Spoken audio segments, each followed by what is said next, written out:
I grew up on a beef farm in Missouri, and like everybody else that raises livestock, we raise a lot of our own feed to stay in business.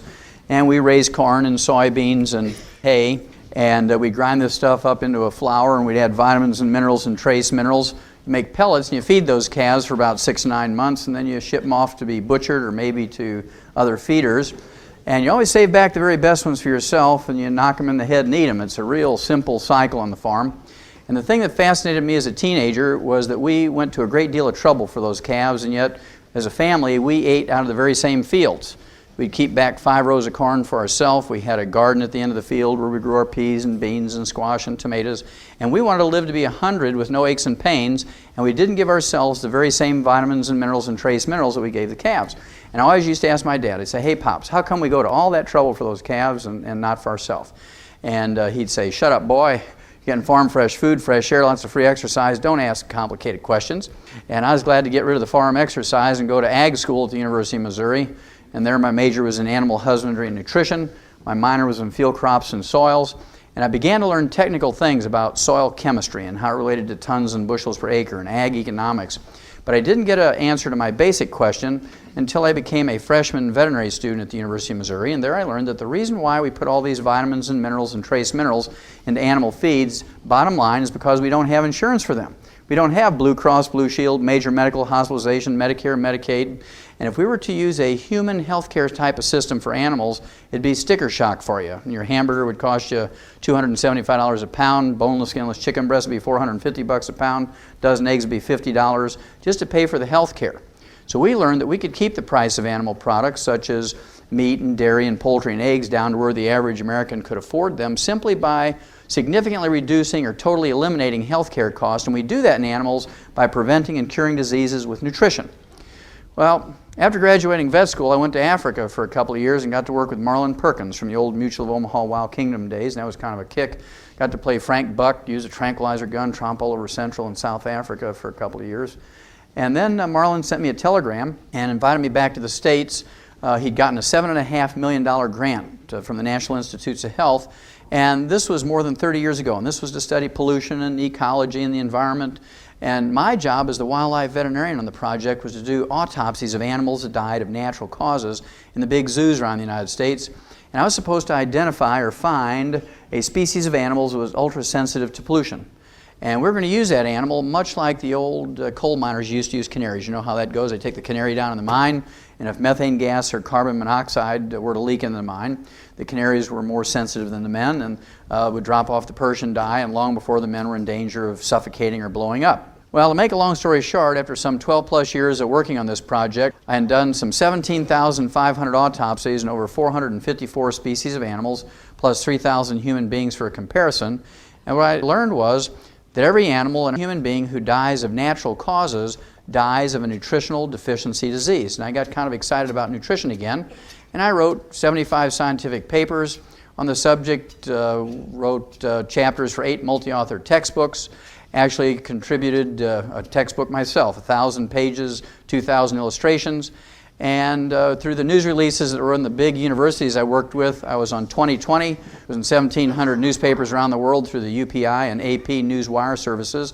And with all this public exposure and with all this scientific exposure, I couldn't get people who were in a position of authority, either in medical research or in politics, to get too concerned or interested in preventing and curing diseases in human beings with nutrition, just like we did in animals. Well, I got frustrated enough, I went back to school in Portland, Oregon, became a physician, and I practiced there for 12 years as a general family practitioner.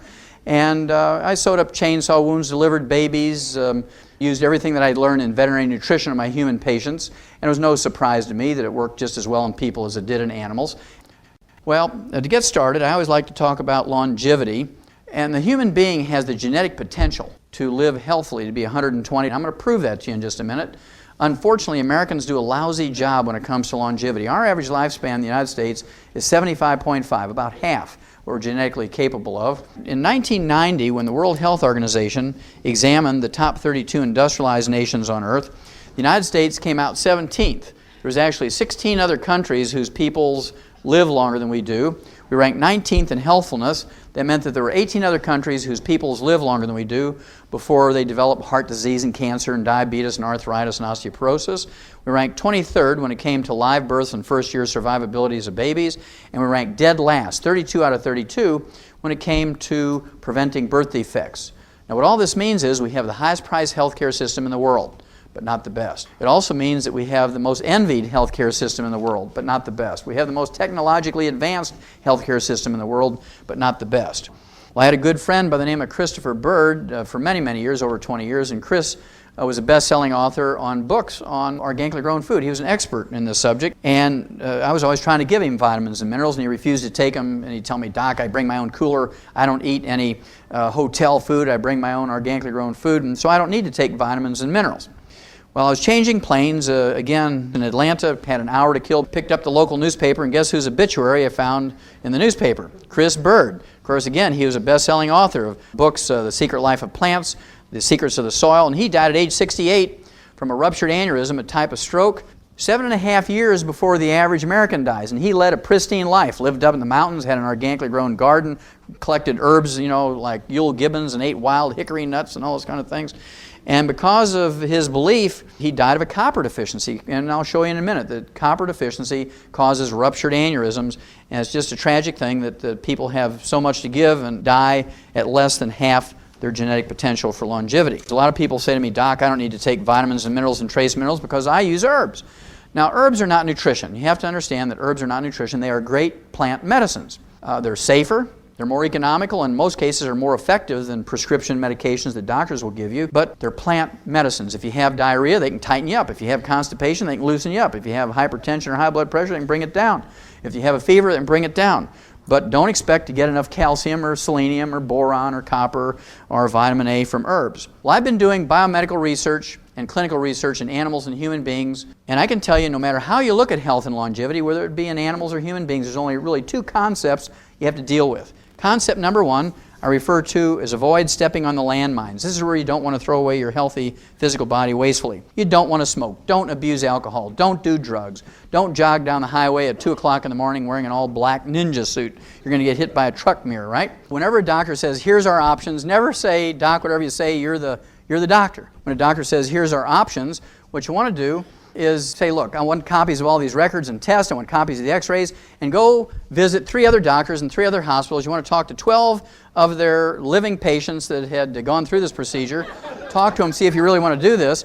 I mean, you do this for your driveway and your roof and your fence and your yard and all that kind of stuff. Why not for your own physical body? That's concept number one. Now that you've avoided the landmines, you're in a good position to do all the positive things that you need to do to go on to live to be over 100. Basically, what you want to do is take all the essential nutrients, 60, that's 6 minerals, 16 vitamins, 12 essential amino acids, and 3 essential fatty acids. And they're called essential nutrients for 2 reasons. Number 1, your body cannot manufacture them. You must consume these every day, either as food or as supplements. Number 2, if any one of these essential nutrients is missing for a couple of months, couple of years, you get on the average 10 deficiency diseases. You have everything to gain, nothing to lose by supplementing properly. Well, the medical profession, of course, has this malignant dumb belief that you can get everything you need from your 4 food groups. My favorite article of all time in the press was April 6, 1992, Time magazine, cover article, The Real Power of Vitamins. New research shows it may help fight cancer, heart disease, and the ravages of aging. 6 positive pages. If you haven't read it, I'd urge you to go to a public library, school library, dig it out and read it. There was only one negative sentence, and as you might guess, it was offered by a medical doctor who was actually contacted by the writer of the article, said, what do you think about vitamins and minerals and trace minerals as supplements for human nutrition? Here's what he said, quote, popping vitamins doesn't do you any good, sniffs Dr. Victor Herbert, a professor of medicine at New York City's Mount Sinai Medical School. We get all the vitamins we need in our diets, and taking supplements just gives you expensive urine, unquote. Now, Missouri translation of that is you're just peeing away your money. You might as well wad up your dollars, throw them in a toilet, and flush them away. You can get everything you need from your 4 food groups, is what he's trying to say. Well, I'd rather pee out 50 cents or $1 a day worth of excess vitamins and minerals. That's cheap insurance. Think about it. How much money you spend for coffee or soft drinks or newspapers and that kind of stuff every day. 50 cents to $1 a day to maintain and repair your body. And it's kind of fascinating that most people don't do it. Just remember, when you pay that doctor out of your own pocket or indirectly through insurance or indirectly through taxes and Medicare, Medicaid, not a single penny of that goes to better understand, manage, treat, prevent, or cure catastrophic diseases in kids, breast cancer in women, prostate cancer in men. Now, a lot of people ask me, why did you call your original tape Dead Doctors Don't Lie? Well, that's because I believe for a long time, because I'd done medical research for over 20 years in large medical research institutes, medical schools, the various laboratories, and I always had a belief in the medical system, but I was very disappointed when I learned that doctors don't know the most about health and longevity. Doctors don't know the most about disease. They do know about procedures, you know, how to fix your bones when you break them and that sort of thing, how to do a CAT scan. And so I began to look in the medical journals, and sure enough, the first article ever published on health and longevity of American doctors was published in JAMA in June 15, 1895, a little over 100 years ago. They said at that time doctors lived to be 54.6. I redid the study 97 years later using the same obituary techniques that they did in JAMA. This was January 20th, 1993, in that particular issue of JAMA, and it turned out the doctors lived to be 57.6. I rounded up to 58 to give them the benefit of the doubt, and doctors just went berserk when I said that. I mean, this was the most outrageous thing that they'd ever heard. My principle is, my premise is, that doctors don't live as long as the average couch potato in America. And I purposely put that figure out there at 58 to try and challenge people. Well, doctors immediately looked at all the insurance actuarial charts. They got 250,000 dead doctors. They said, your group's too small. So they looked at 250,000 dead doctors and they say, doctors don't live to be 58, they die at 62. They still don't live to be 75.5 like the average couch potato. We actually reran this again using the entire obituary history for 1996. And for the entire 1996, of all the doctors dying in 1996, with all the medical treatments and drugs and procedures and everything and transplants, doctors in that study lived to be 70. Still 5.5 years short of the average couch potato in America. So they still have never proven that doctors live as long as everybody else, and that's why dead doctors don't lie. Now, if you do everything right, how old can you live to be? Is it worth all the effort? I believe it is. Here's one. Christian Mortensen from San Rafael, California in August of 1995 turned 113. August of 1996 he turned 114. He's still going strong. Certainly can live to be 115. Smokes a couple of cigars a day like George Burns, who also lived to be over 100. Certainly was, I guess the only exercise George Burns ever did was put the cigars in his mouth. This gal here, Dora Ramathebe from South Africa in July of 1995 turned 114. And when she was asked by the media, Dora, what do you attribute your health and longevity to? She did not say that we owe it all to our annual physical or our HMO. She said, I ate locust every day. You know, little grasshoppers. She's not a vegetarian. She eats little animals. Pumpkin seeds, tortoise meat, wild herbs, dried fruit, and starts each day with a cup of coffee. This gal here, Margaret Skeets from Radford, Virginia, in 1994 was the oldest documented living American when she died at age 115. Fell over and fractured her hip. 3 weeks later, she was dead from complications of osteoporosis, a simple calcium deficiency, and we'll talk more about this in a minute. Unfortunately, this is not unusual. 75% of all Americans over the age of 65 who fracture a hip or major leg bone don't live 90 days. They die of pneumonia, pulmonary embolism, stroke, and other complications of that fracture. Susie Brunson, according to her family, in December of 1994 was the oldest American when she died at age 123. And they base their claim on her birth date, December 25th, 1870, which is recorded in the family Bible. And this fellow here, Francisco Barrasanueva Chaparina, October 1995. He was from a little town outside of Bogota, Colombia, turned 125. When he was asked by the media, Francisco, what do you attribute your health and longevity to? He said, well, I drink a gallon of goat's milk every day. Also, it's kind of fascinating in his birthday announcement. This is not an obituary, this is a birthday announcement. Said that over 40 years ago, his physicians told him he only had a couple of months to live, so he had his sons build him a coffin. And he's been waking up every